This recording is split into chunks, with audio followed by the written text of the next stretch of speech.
Hey everyone, we're going to be doing Premiere Pro at the moment. This is a very quick, simple intro to Premiere. So first of all, open it up.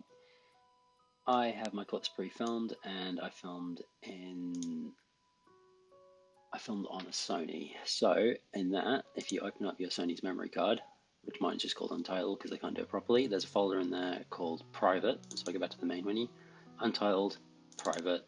And there's a file in there called M4 root if you shot in A or XAVC, which is just basically if you shot in 4K or high quality 1080 or similar, then it's going to be in that. Go into clip, and all of your clips hopefully should be in there. You've got these XMLs as well, don't worry about those, you're not going to be using those. So go on to kind and arrange by that. Here are all my actual videos. So I've got some stuff from all sorts of things. That's just in my house. Where are we? 18th of March, 25th. So let's go date modified. That's 30th of March. Stuff from the 25th. There we go. There should be some cool shots walking at night. And I've got some B-roll for a video project that's also being worked on here. Does it get shaky at the beginning, but this is in 4K in S-Log2 color at 100 megabit, which should give us a fair amount of leeway to do coloring later on. So as you can see, every time I start a clip, because the camera was handheld, it's very wobbly, so we need to cut that out as well. So with Premiere open up, where is it? There it is. What we need to do is create a new project. So simply with this menu, click on New Project. I'm going to call this one Optional Session. Done. Right. All these other settings, don't worry about them. Scratch disks, these are quite important, but for what you're doing, we're not going to use them. Scratch disks are basically disks that you use to essentially destroy by using them to quickly read and write different clips to, as in to edit to. So typically these would be on a big network server, or they'd be an external drive connected to your computer, but as it is, we're not going to use enough kind of drive space to warrant anything special. If you're running out of space on your drive, like I've only got 30 gig on mine, you might want to choose a different one, so I need to clear out my drive a little bit, considering each 4K file is quite big. If we go into General, this is all fine, doesn't matter about that, we're not going to capture anything. And if I go OK, it's going to start off with this new menu. So if you haven't used Premiere before, it's very simple. This is the source viewer. This plays things that were in here. And this bit here is where you actually have a timeline where you put your videos. This is a separate thing that I've moved effects from down here or from here to here. So I've always got my effects that I can edit there. So essentially this is a preview of what's here. This is a preview of the actual file that you've got here. So we need to get some media in there to start. These clips here, I'm going to go from everything from yesterday. I'm going to go into my movies folder, create a new one, make sure I know what it is, because Premiere works kind of like InDesign does, in that all the files it has are kept in a separate location. So there is a way of joining the project together, but we haven't really got a big enough project to warrant it.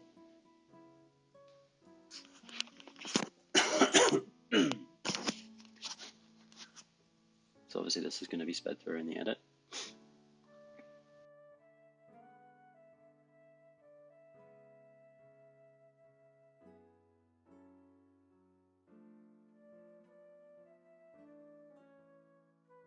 Now it's finally nearly done. It's done, fantastic. So if I click on that, close that. These are all now on my drive, so I can use these, and these are going to be stored.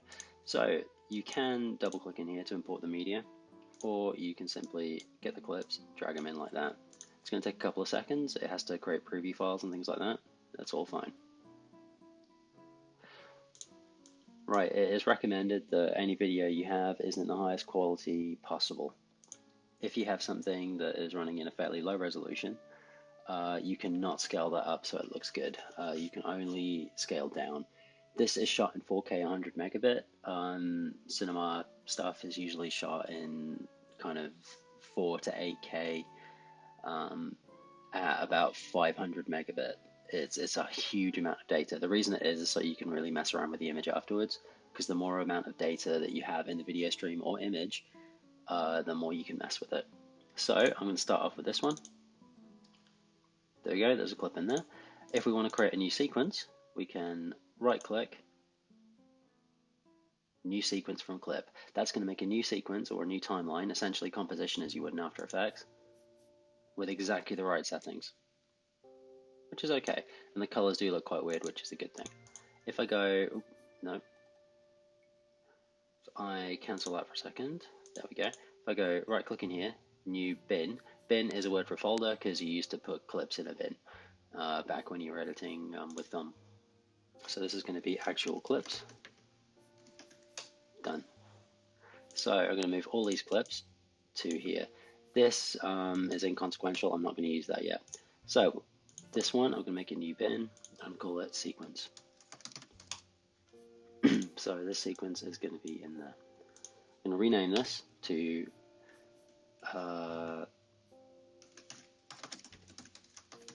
actual sequence. Otherwise, it's just going to be named the same as the clip, and that'd be inconvenient. So the way I'd usually do this, double click on the clip, and you can shift your interface around as per usual. So if we look at this one, see it goes jerky, there, that begins. To start this clip, I'm going to press I for in. That creates an endpoint. See how it changes it? If I put the endpoint there, there we go, in. I can play it by hitting space, or I can use J, K, and L. So if I press L, it'll play. If I keep pressing L, it'll go really fast. If I press J, it'll go back. If I press J really quickly, it'll go back really quickly. If you want to go forward frame by frame to get the correct frame, hold K, and then press L to go forward, or J to go backwards. So K is kind of like a pause freeze frame thing, and if you just press L and then press K, it stops it, or pauses it. So imagine K is a play pause, L is a fast forward, J is a reverse. Very important, and it's going to make your life in Premiere a lot easier, so we can just skip forward like this. There we go. If it is running a bit jerky, here's your quality. So there's a quarter quality, that's fine for now. There we go. So that's where it starts getting strange. I can go out there. That's now created an in and an out. If I like this clip, what I can do is do Command and U, or I can right click on it and go make subclip. A subclip is essentially a clip that is referencing another clip. So it's like making a subclip of that actual clip. So you can use that, and you've got the exact in and out points. You can still mess with it, but essentially it's not going to mess with the original at all. So this is going to be, I'll call this rubbing out. There we go. So if I'm going to make a new bin, and clips to use. So these, I've named it, I know what it is. So it was rubbing out. That's going to go in there. This one we've done. So I'm going to label it as a violet, so I know it's done. This clip, we have a look what we've got. There we go, that's kind of where it begins.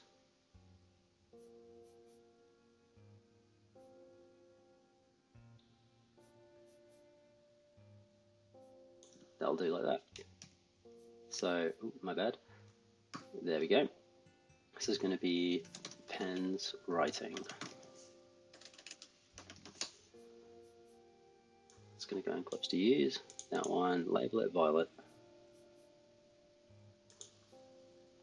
Next one. This is basically going to be a sequence of B-roll, so there isn't a narrative or anything like that in there. I'm just going to edit it together so it looks nice, color it, and just so that it's usable footage. So click out, there we go, make a subclip. This is going to be writing left-hand side. So far this is going quite well. If I label that violet. There it is. This one here. That's quite good, so we go there.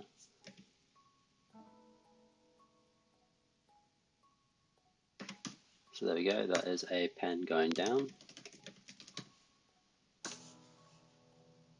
It's going to go into clip to use and see if there's anything else that's usable here. Nah. So I'm then going to label that violet. It's very important you go through your clips first, because then you actually know what you're filming. Find where it wobbles less, there we go.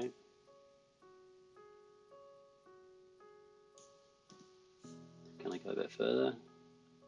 It does jerk a bit, that's fine. There we go. Camera to writing. So this one, see the violet's there, so I know what I've looked at and what I haven't. Let's go to label again, let's put that as violet, and let's go for the final one.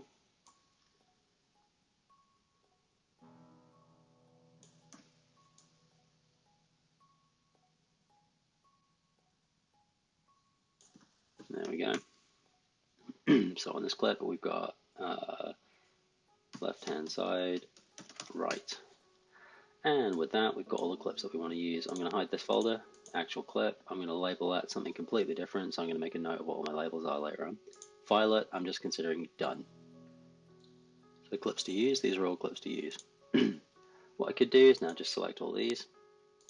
Well, preferably I think of a correct order for it, but what I'm going to do is just get all these clips. Just get the one for now, actually. See that? Put that in a timeline, or I can drag it up here, and I can just go insert. That is going to give us an option for what we can do with it. You can use up and down on the keyboard to go to the in and out points. So this one, I can go insert, and just to save time, I'm going to get the rest of them, just drag them straight in the timeline. There is audio for these, but I'm not going to be bothered about that. If we want to get rid of the audio, a quick way of doing that, these options up here. So this one here is snapping. Basically, that means that you can snap stuff easily to the top and bottom. See, it's the same as snapping and everything else. So you want that on. The shortcut to that is N, so you will probably hit that quite a lot. Also, this one is to untick link selection. Link selection is when you click the top and the bottom selected as well. If I click on that, unclick it, see it's only the top, only the top, only the bottom. So I can just select that, remove the audio, delete. Click that back on. Right, as I have a bit of space here, if I don't want that space, I can click in the space and hit backspace or delete. And the timeline's now clean. The cool thing about this, rather than iMovie, is you can shift clips around however you want. There we go, and you can get 99 layers of video, so you could just layer stuff up like that. The same thing happens if you want to go Alt. Oh, there you go. You can just keep duplicating stuff, and you can have it offset. You can do whatever you want with it. There we go. See, and then you can just play that back and see it's going to play the same thing back. But that's too many, so just select it, delete it, done. I want all these on the same timeline at the moment. There we go. I don't really mind how this looks as a sequence. If you want to zoom in, you can use this little thing down here, and that will zoom you into your timeline. See, I've got a bit of space here that I don't want. That's fine. So if we want to have a nice transition from the first one to the second one, if I lift this up a layer, I can drag that back a couple of frames. If I look at that one, zoom in on there, so what I want to do is have this one fade into that one. If we double click, see we've got this space here, click in there, and then what you'll need to do is click on that and then show video keyframes. This is the same as in After Effects, so if I use the pen tool, there we go, click there, zoom down there, when it plays, see we've got a bit of a fade going in there. Very quick, easy fade. If you want to make it extra fancy, you can probably fade it like this as well, so it will go dark, but also will fade nicely. See that? It's a little bit smoother. Another kind of transition you can do between these clips, I wouldn't do this for every clip because a lot of them will work quite happily just as a straight cut. So if I click there to there, see, that works. Pen goes down. A really unsuitable cut, what we could do is actually quite fun. So what we could do is create a new adjustment layer. This is the same kind of thing as in After Effects. If we go down here, go to New Item, Adjustment Layer. Comes up with the right resolution anyway and the right frame rate. Mine's at 23.976 because it looks cinemary. I'm going to get this adjustment layer, drag it here between the two. Now an adjustment layer just does stuff to whatever's happening on the video above it. I'm going to go into Effects, which is just there. You can go up to Effects at the top if you wanted to. It's an option up here. And I'm going to go into, type in blur, and I'm going to go for directional blur. So this is going to give that kind of whooshy kind of effect. If I drag that onto there, see my effects come up there. Your effects will be in there. I just moved it so it's kind of taking over the side there. Actually, in this side. There we go. Because I'd rather this was a little bit bigger here. So if I click on this, that has an effect. So directional blur, if I go direction, that should in theory, whoa, my bad. Direction 90 degrees. See, that creates a blur like that. So what I could do, set a keyframe on that, use K, 1, 2, 3, 4, 5, 8. It might be too many, so that's going to be at 200. Move that forward a little tiny bit. Move that to 0. Hit return. So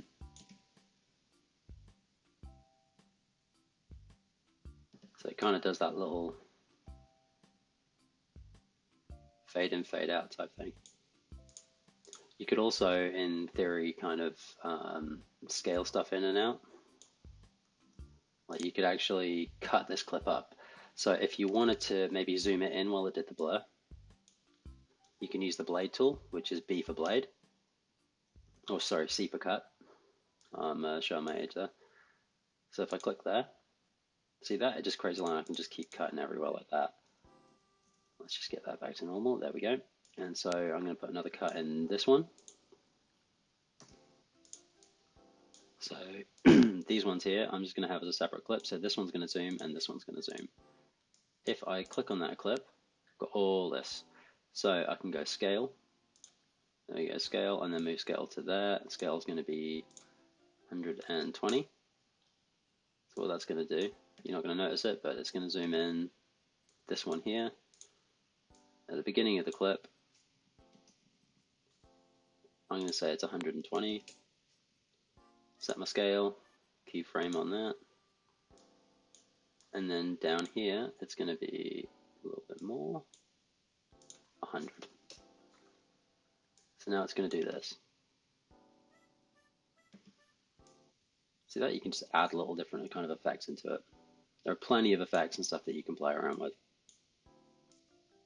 And so you can add in, that was kind of make it a custom transition. There are plenty of simple transitions you can get as well.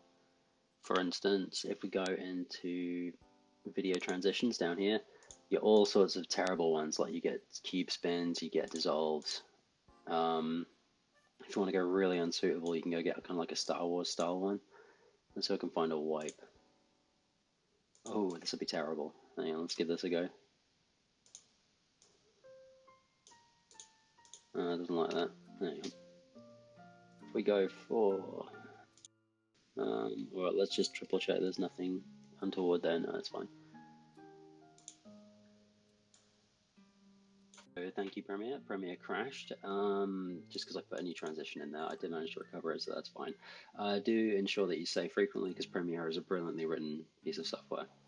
So that one still worked. Unfortunately, we do get that stuff in the side. If you do have some shaky footage, you can stabilize it.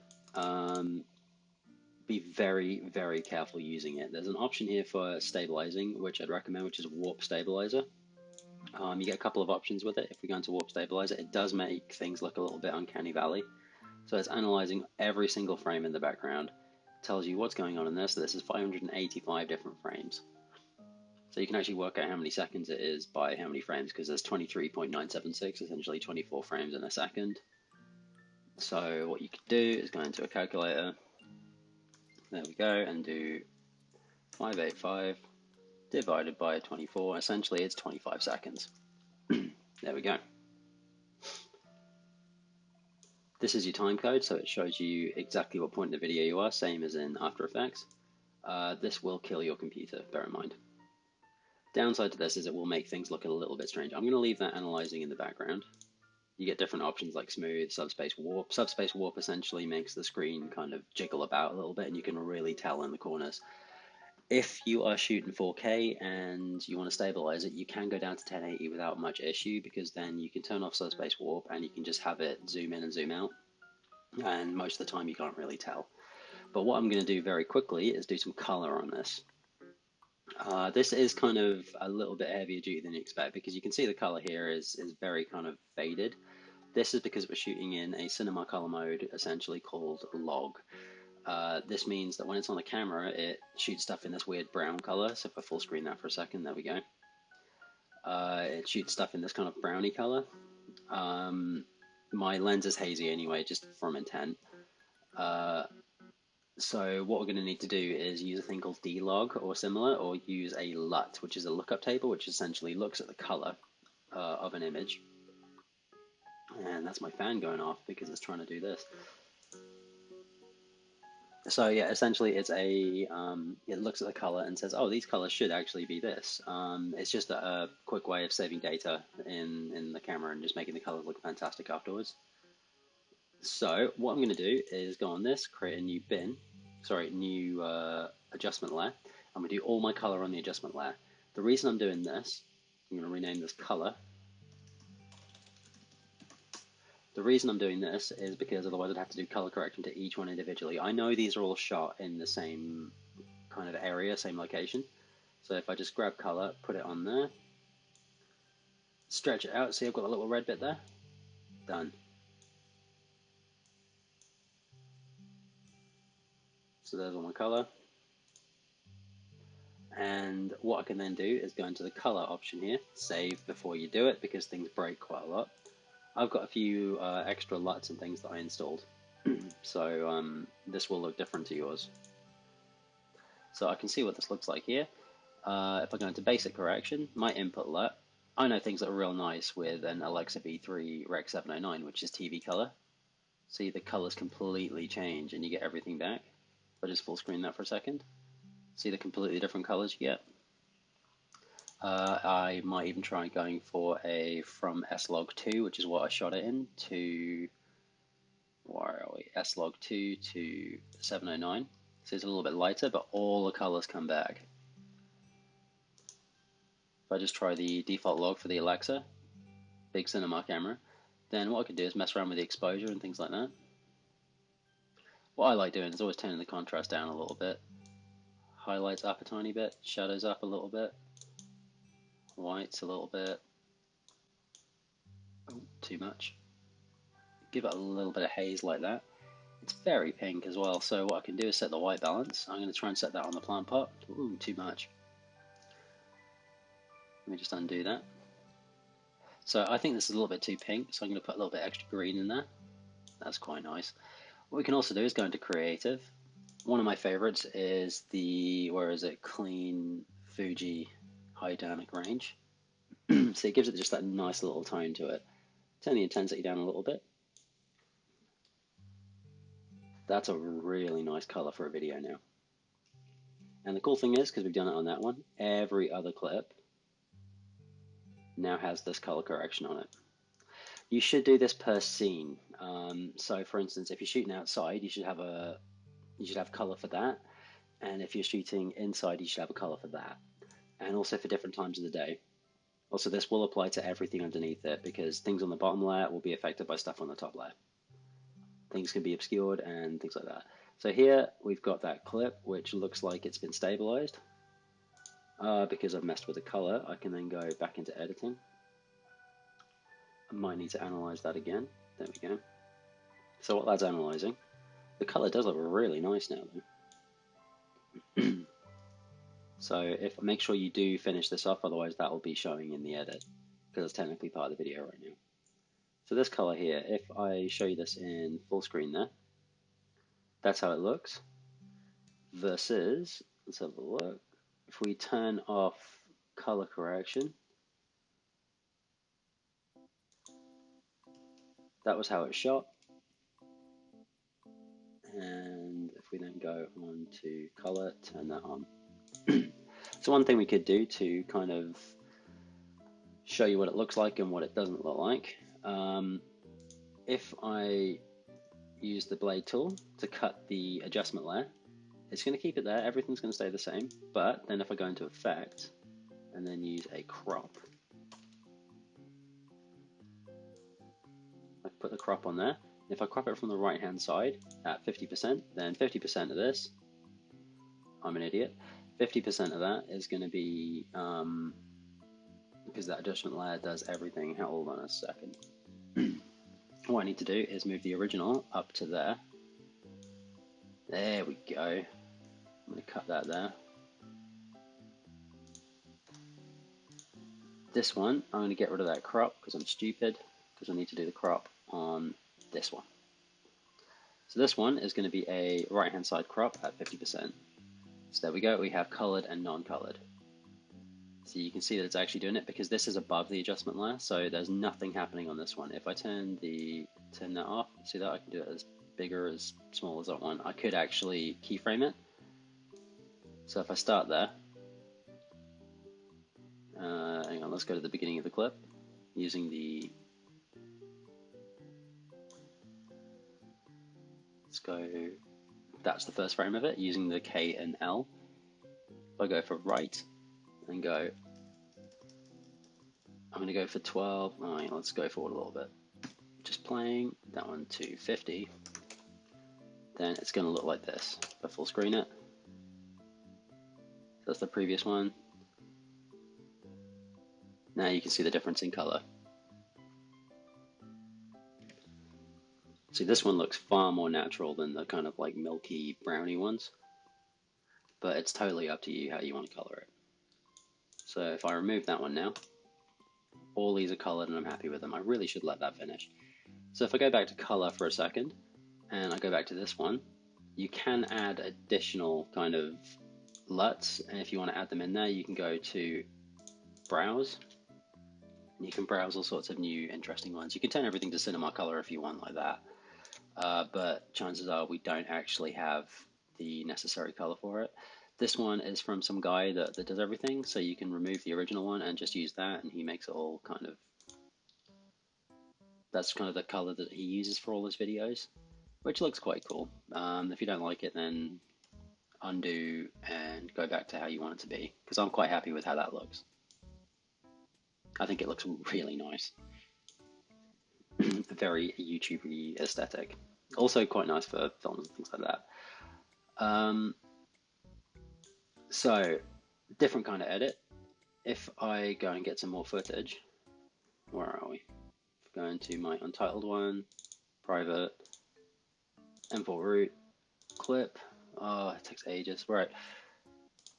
I'm going to set everything up like this, date modified. I've got some clips from outside in quarantine. This is obviously going to look very different. That's around where I live, kind of mid-quarantine. I wanted to get some lens flares and stuff like that.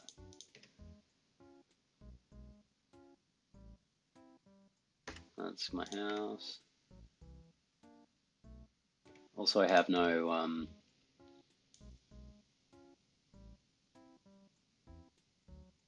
that looks pretty cool. All right, so I get that, and if I drag that in there, adding a new clip in. Once again, double click on that. I'm going to go into editing so I don't have the color bar up there. Save, because we don't want it to crash. So this one, I probably just want a couple of seconds of it. So I'm going to go for that one to that one. That'll do. So I'm going to make a sub clip of that. It's going to be in the dark color too. Drag that in there.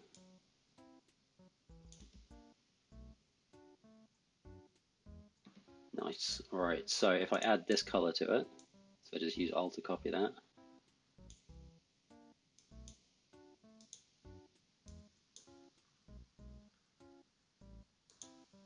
See that? The colors, oh, it has actually worked quite nicely.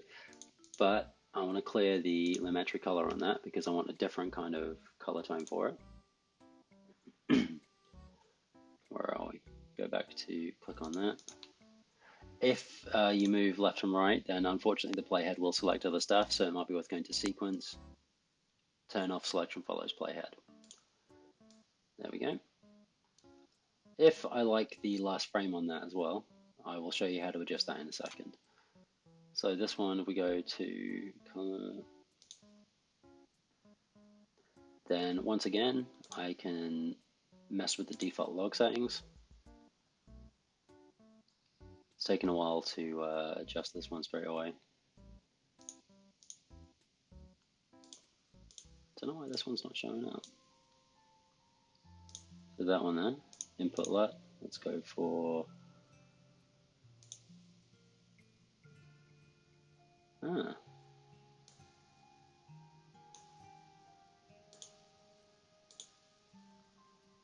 not liking this color. There you go, once again I went to sequence follows playhead. Turn that off. There we go, that looks like it's worked now, so I can turn the exposure up or down. Is that going to let me do it? This happens quite a lot. If this happens in Premiere, then just restart it, because they like to break themselves, or Premiere likes to break itself. So this is definitely above the correct video. Ah, there we go, now it's done it. So exposure I'm cool with. Let's turn the contrast down a little bit. It's very pink, so I want to make it greener. That's better. Temperature's quite nice on that. If I then go into creative, turn that to my favorite Fuji one.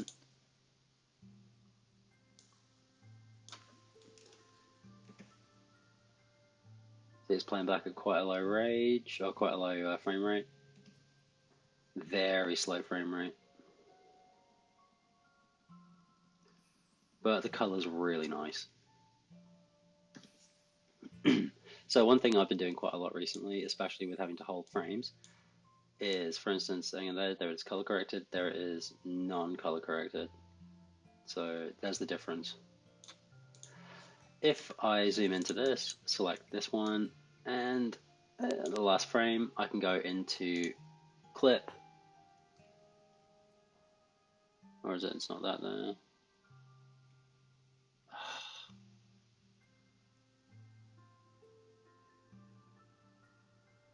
Hold frame. Video options, frame hold options. So I can go, there we go, I can add a frame hold. See that? If I zoom into this, that's created a held frame. That's just a single one. I can use this, see the little arrow here? I can stretch that out with that. That's fine. So I've got a still frame, which then could just carry on. So this is why if you want to put like some text on it or something, that freezes it. Another thing you can do before my computer actually dies, make sure you save. If I find another clip, so for instance this one, I'm going to go select a different section of this. I'm going to go for that one to that one, drag that in. Say I want the inner bit of this to be slower. What I'm going to do is go there, there. Make sure I'm on the selection arrow. Click on this bit, right click, speed duration. So this one here, I can go ripple, edit, shifting clips. If I don't do that, then that's going to overwrite. It's going to make it a bit longer. Actually, if I show you what it does there, so this is going to be at 200%. So this is going to halve the speed of it. At 100%, it's running at normal speed. At 200%, it's going to be running at half the speed. Well, it's a double the speed, but half the time to do it. So if it's something that takes 24 seconds, if you do it at 200% speed, it's going to be 12 frames.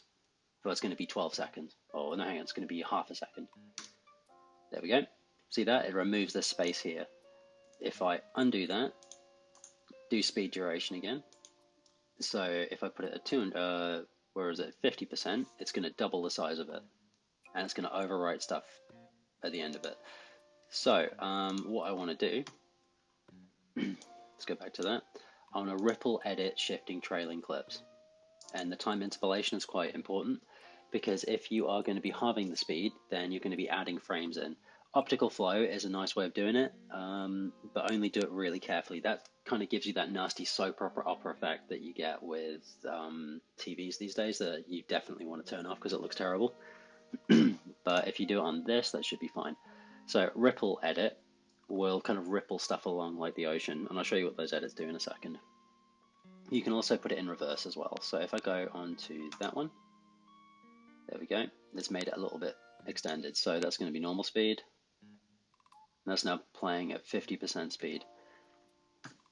So there we go. There we go, 50% speed. See that? It looks jerky now because it was filmed at 24. But then what I could do, I could cut that there. Reverse the speed on this one. So this is going to be reversed at 50. So now it's going to go. It's going to just play backwards because the clip's gone backwards. So what I could do is duplicate this same one here, just holding Alt, turn that to 50% in reverse. So that's going to do this. There you go. See, I'll just play it backwards. Essentially, you can create your own horrible looking boomerangs. Right, so the different edits that we can do. If I have an in and an out, put a clip there. If I shift the timeline along and then have an in and an out. We've got two different clips, so we need to do a couple of different types of edits. Bear in mind, if I did want to color this, I could just extend that along. So different kind of edits we've got. We've got the tools here. This, where are we? This one is the ripple edit. If I click on that, that's going to just move stuff along because there's still stuff on that clip. See, it just pushes it along. Oh, my bad. So everything kind of stays in the same kind of location. It's essentially like, imagine if you're just pushing two blocks together, those blocks are going to move with each other and they're going to extend, but they're not going to overlap. Undo that for a second. Let's make sure I'm on the correct clip. See that? And nothing changes. If I click and hold on that, I get a rolling edit tool. If I click on that, see that overwrites it. So it rolls over it. Ripple, ripples it along like a wave. Roll, rolls over it like a steamroller. If I do rate stretch, this is cool because I can click on the end of it, make sure I'm on the correct one, and drag it, and that's going to automatically adjust the time because that's already at 50%. This one here, I rate stretch that, there we go. That is now at 200% speed. See that? It says the speed down there. If I move that to there, that's now at 122% speed. If I play that there, that's going to be at 400% speed. So there we go. If I extend that out to 60% speed, it essentially stretches the speed of it so it can fit within the space that you've given it. And they're the main ones in that. Pen tool does exactly what you think it does. You can use it to do masks and stuff like that on there. Hand does the same thing as when you hit space. So you can just kind of click on the hand and just move around the timeline like that. Space does not work on this. And T, you can just draw that and then do this is text. And then you can go into effects and you can adjust everything that the text does. Honestly, I do your text in After Effects because it looks a shed load better. So your text just comes up as a different layer. So if we zoom in on that, we can grab the end of that, just hover over it, and you can extend that text along for as long as you want. If you wanted the text to appear, you could double click on it, make sure your show video keyframes is on, get your pen tool out, and you could fade in, fade out, do whatever you want with it. Use any kind of effect, so if I go on that, didn't really give it enough because it's still absolutely tiny. And just extend that along a little bit. Pen tool that. So if I do that, that should, in theory, fade in.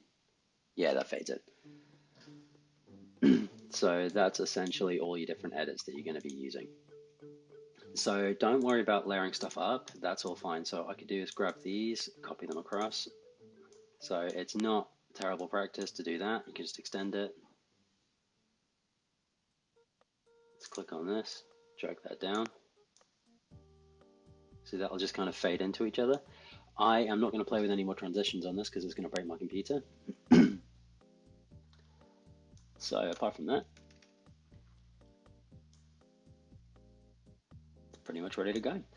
When you are done with your sequence, in fact, I might actually wait for this one to properly stabilize so I can show you what it does.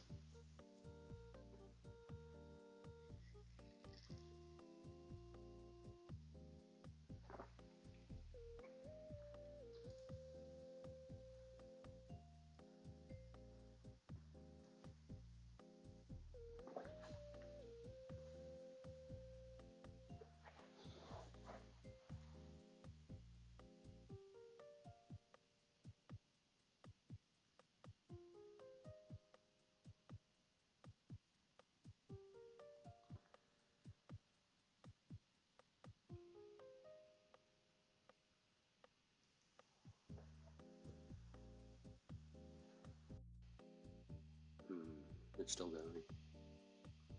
A lot of the time in Premiere is going to be spent waiting, so make sure you've got a kettle, decent amount of coffee, and go and have a stretch while you do it, because I know most of you are stuck at home.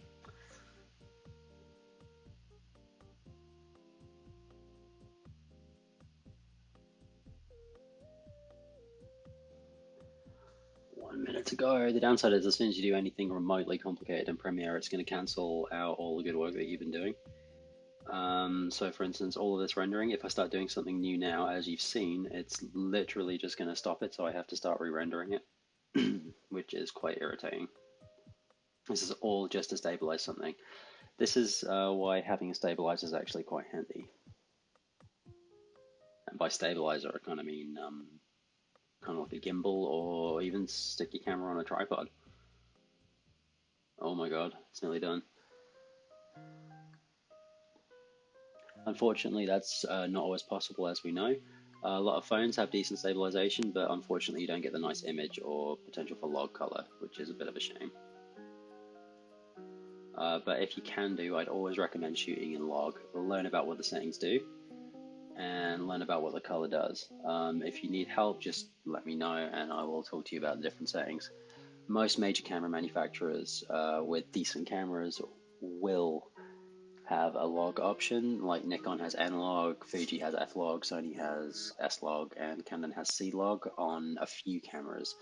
If you're going to be doing video, I'd recommend not using the 5D or A5D, because they don't have any kind of log color and you're kind of stuck with Canon's default color, which is why you have to spend thousands and get a Canon professional camera, or use a hack called Magic Lantern, which adds in kind of log color settings, whereas most other camera manufacturers will actually give you a decent kind of flat color profile to edit with. But as I said, it's not all about color. It's about like having that log color is also having a lot of leeway, so you can push the image quite far. It's essentially the difference between JPEG and RAW, which we'll go into in a Lightroom video. So if I now hover over this, it might be a bit jerky. Oh my days, that looks smooth. That looks really nice now in comparison to what it was. So if you've got a clean static shot and you do something like this, it looks fantastic. I'm very happy with that, especially with the color. And then compare it with kind of jerky footage like this. That has turned out beautifully. There we go. Save it. And so what we're now going to do is export this as something useful. I'm just going to do this little sequence at the beginning. So preferably I'd have made it all nice and shiny, and it's all going to work. Let's just triple check that's smooth enough. That's smooth. There's very little nastiness in there. Also bear in mind you got blend modes and stuff like that, but this is just a real basic how to do stuff. If I go in and then go for my out here, there we go. This is just selecting the in and out on the timeline. This is everything that I want to export. You go File, Export, Media, give it a second. There we go. This is kind of where you will either make or break whatever you've done. At the moment, it's 157 megs, which seems awfully small for 4K, and it's 2 minutes, so that is very small. It's the correct resolution. You can turn that down, it's still going to look good. I like to choose render at maximum depth. We've got all different settings here, all our different color settings in video. Bitrate, this is only 10 megabit a second. This is using a tenth of the data rate of the original video that came through. On a Blu-ray, actually I'll start off on a DVD, the data rate is usually about 9 megabits a second. So this is above DVD quality, but it's also 8 times the resolution. So that's not brilliant. 25 megabit is 1080p. Where is it? Sorry, 25 megabit is 1080p on a Blu-ray. 50 megabit is 4K on a Blu-ray essentially. So if we go for 50 megabit, that's going to be our target bitrate. Notice how the file size is now leaped up. Right, keyframing is very important. I will make a separate video on that. Keyframing is the same kind of thing. It means the same kind of thing as it does in After Effects and Premiere, obviously. So you get from one point to the other point, and everything in between, it kind of has to guess at what it does. So if you have a keyframe distance on a video, that is essentially telling whatever player is playing it when to refresh the image. So if you had a lot of white on the screen, then all the whites are going to stay the same until the next keyframe is going to guess as to kind of how these colors should go. So for instance, this bit here, if there's a lot of white there and then that moves over to the other side of the screen, if there's 72 keyframes, that's about 3 seconds. So if I move from there to there very quickly, that is going to be, it's going to lose a lot of data as it moves along. This one here, if I move up or down over 3 seconds, that is going to start becoming a smudgy, blurry mess, and that's not going to be good. So that's why I like to have keyframes at something like 2, because then it's going to refresh it 12 times a second, and that's kind of, that's a good idea. Just, yeah, it's not VR, obviously. You can get stuff in HDR as well if you want, but all the colors are pretty good. It's at 50 megabits, so this color is going to be nice. Make sure you put your sequence setting in somewhere useful. I'm going to put this in my sessions one. There we go, save. But I'm not going to do it in Premiere. The reason I'm not going to do it in Premiere is imagine if I want to go and edit something else while I've got this going off rendering. If I press export now, that's going to lock Premiere and I can't do anything with it. It's going to destroy the computer anyway. It's going to make it fairly unusable, but at least you can carry on writing something or browsing the internet. So if you go onto Q, that's now going to open up Media Encoder. Unfortunately, I didn't have it open, so now we have to wait for Media Encoder to open as we play the waiting game. Media Encoder will also export stuff a little bit quicker because it uses, I don't know why, it's like too big to explain right now, but it's just a lot handier. I don't like what's happened with this interface. If Media Encoder's gone and done something stupid, you can go workspace and then revert workspace to something standard like that. So there's a previous video, you can delete that one. This sequence here, it's retained all the settings. It's got a custom preset. If you like your preset, you can save it. So if I click on custom, give it a sec, it's going to load it up and it's going to show you what it looks like. If you do to actual size, 100%, you can zoom around the image and make sure nothing looks particularly terrible. That looks alright, it's nice and smooth. You can get some additional effects in this as well, so you can apply extra looks and stuff like that to it. So if you wanted to just export everything with a correct look to it, I could add another Fuji one to it. There you go, see it's added yet another Fuji. If I go fit, that's adding another LUT to the image. However, I've already previously applied that LUT to it. But actually that looked quite nice, so I could add that to it. You can conform it to standard dynamic range, and you can overlay a name on it. So you could have, this is what my file is. You could put timecode on it. And apart from that, it's all fine. You could limit the video, so if it's a little bit too white, you could make it save for screen. All of this stuff, have a play around with it, but have a play around with it gently, because you can break stuff pretty easily. So with that done, click OK, and then click play. It's usually going to do audio first, but as there's no audio, it's just going to export this. It's going frame by frame, but thankfully, because I didn't mess around with it too much or add too many effects, I literally just did an adjustment layer with color.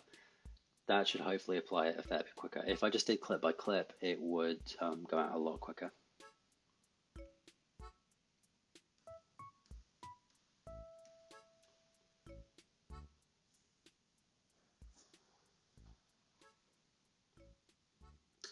One thing to bear in mind when you're using Media Encoder as well is 4K would look better in H.265.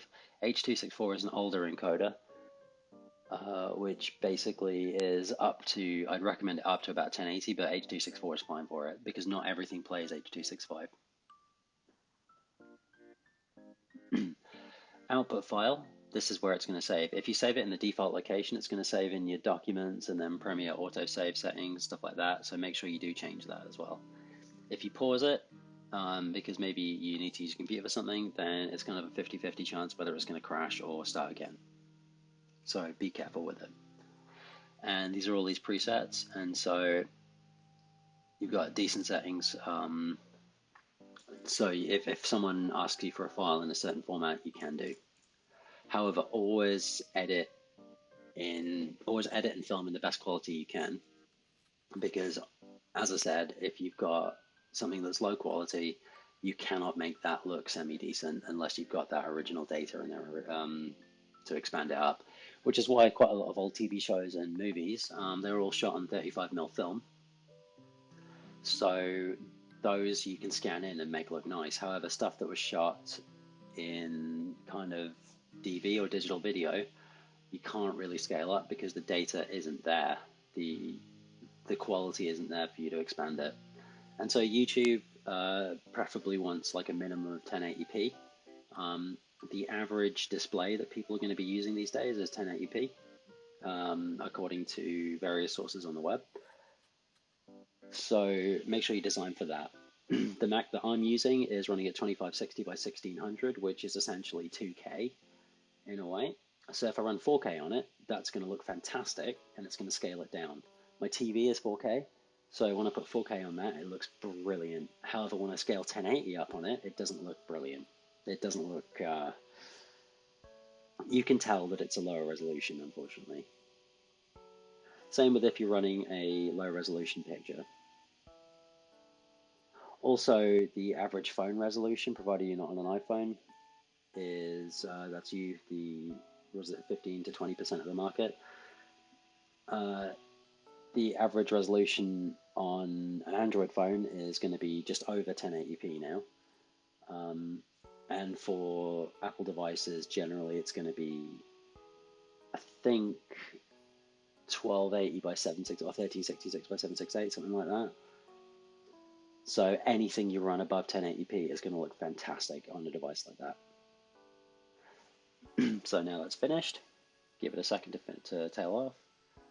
Click on that. There we go, it's found it. Click on my actual sequence, full screen it.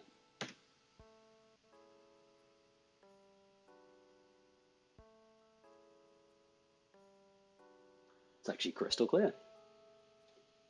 Bear in mind I'm using a 50-year-old Russian lens to shoot this, so basically everything flares out. The transition's horrible, so please do triple check everything before you send it out. This lens doesn't actually make anything sharp, so it just flares everything out like that. Fast forward that a little bit. It was that horrible transition.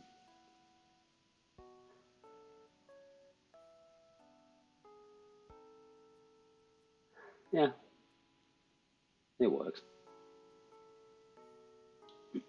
This obviously isn't the final edit. So fast forward that a little bit. This is the really nice smooth bit.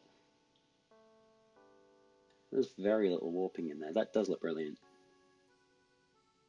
Oh no, there you go. You can see the warping there. This is what wave warp does. See that? Everything kind of jiggles about a little bit.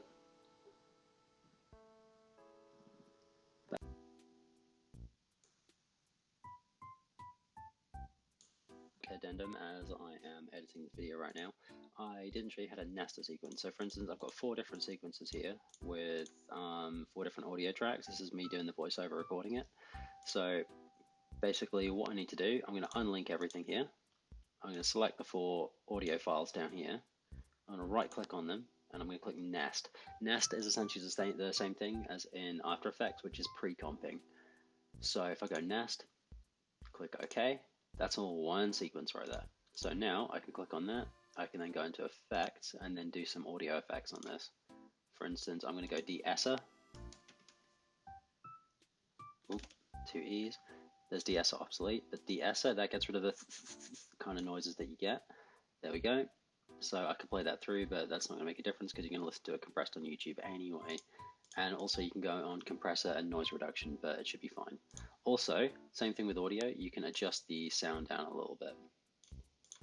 What I've been doing for pretty much every session is banging on some Animal Crossing music. So to do that, if I go on there, hopefully those of you that have Animal Crossing are very much enjoying it. I think they're in movies, sessions, where are they? 3 hours of relaxing and beautiful Animal Crossing music. Click on it, drag it in there. That's now perfect. And then you can just find the point of the music that you want.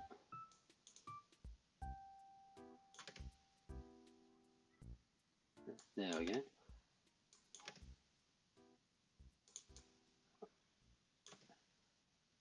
That's the best one there. So if I go on that one, so you find the right point, I'm going to start there. In fact, I'm going to go back a little bit. Click the in point there. There we go. And so that's just going to go from this point. I can then click the audio thing down here and drag that in the bottom. That's now going to start underneath. So what I could do is blade this off here, or C for cut, get rid of that, adjust the audio level so it's just kind of in the background. There we go, K, and then this one here, drag it along, and then I'm going to go into After Effects and make my standard intro for it. And then just, if you want to put something in from After Effects, then what you can do is go File, Adobe Dynamic Link, and then import After Effects composition. You open up your After Effects file and it's going to put it in there. It's going to find it. So if I just click on that and then find my sessions one, here's my one. Here's every sequence that I've got from After Effects when it finally loads up. There's going to be a shed light in there. I haven't actually got After Effects open right now, so it's going to take a little bit longer.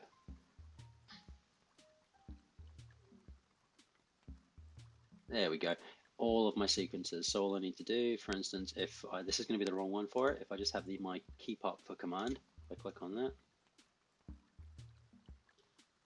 you could just drag that above. So if I then zoom into this, that, it's just going to pop up like that. Done. So that's it, guys.